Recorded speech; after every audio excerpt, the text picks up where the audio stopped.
Hello everyone, good morning. এখন তাও পুরোপুরি মর্নিং হয়নি, এখন বাজে 4:48। ঘুম থেকে উঠে পড়ছি, মানে কষ্ট হলেও উঠতে হবে। তো যাব যাব এক জায়গায়, তার কারণে তো এখন যাই। আর ঘড়িতেও বাজে, তো চলো উঠে পড়ি। ঘুম ভাঙতেই যাচ্ছে না। যাই হোক, অনেক ভোরবেলায় এবার স্নান করতে যেতে হবে।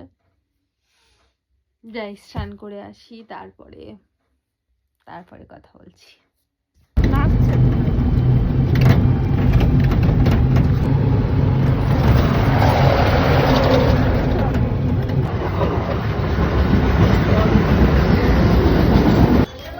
তো সকাল সকাল চলে এসেছি স্টেশনে।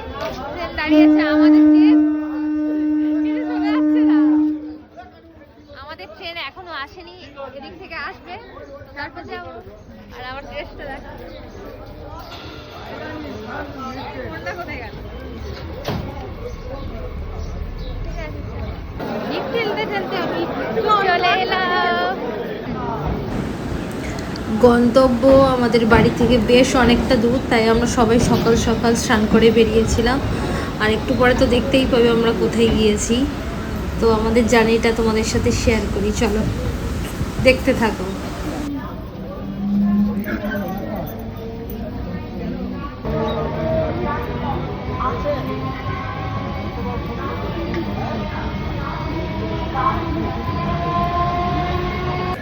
হ্যাঁ, কেন স্পিরিটাই চলো না?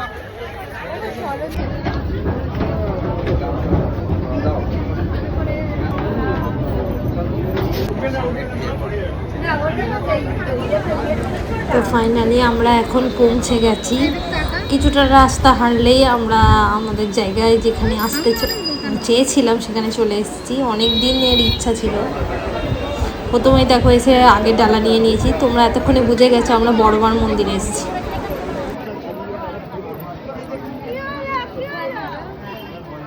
তো আমরা এখন এসেছি বড় মায়ের কাছে পুজো দিতে। বড় মায়ের কাছে এত লাইন পড়েছে, আমরা সেই গঙ্গার ধারের ঘাটের কাছেই চলে যাচ্ছি। লাইন তো লাইন, শেষই আর হচ্ছে না। তো চলো দেখি কোথায় শেষ হয়ে যায়, সেখানে গিয়ে তারপরে লাইনে দাঁড়াতে হবে।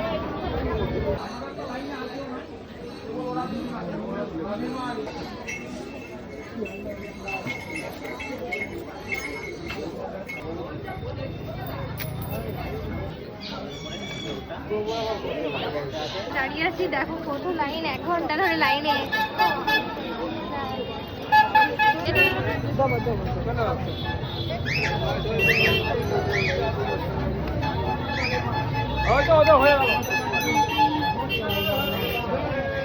হচ্ছে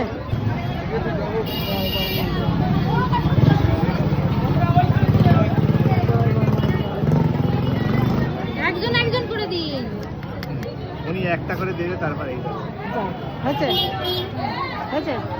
আচ্ছা আমি ওটাকে খাওয়াচ্ছি, তুমি করো। জয় বড়।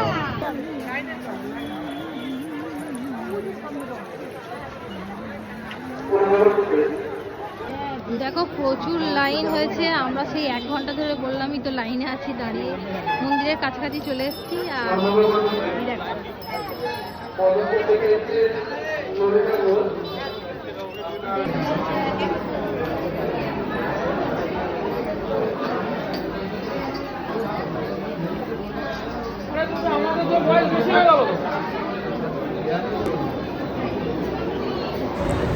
তো বেশ অনেকক্ষণ লাইনে দাঁড়ানোর পরে আমরা শেষ পর্যন্ত ঢুকতে পেরেছিলাম। আর যথেষ্ট ভিড় ছিল, কিন্তু মাকে ভালোভাবে দর্শন করেছি, সুন্দরভাবে পূজা দিয়েছি, ফটো ভিডিও তুলেছি, আর সেগুলোকে তোমাদের দেখাচ্ছি।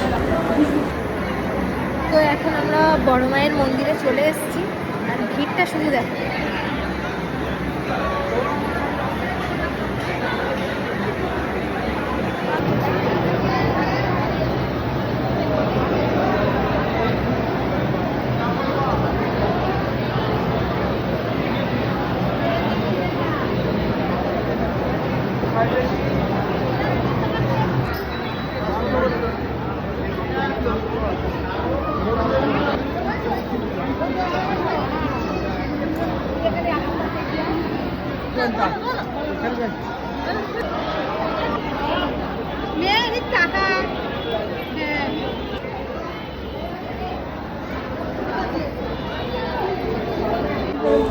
পূজা দেওয়া কমপ্লিট হলে সব শেষে খাওয়া দাওয়া করে আমরা সবাই বাড়ি চলে এসেছিলাম। আর ব্লগটা এইটুকুই ছিল, তো চলো টাটা।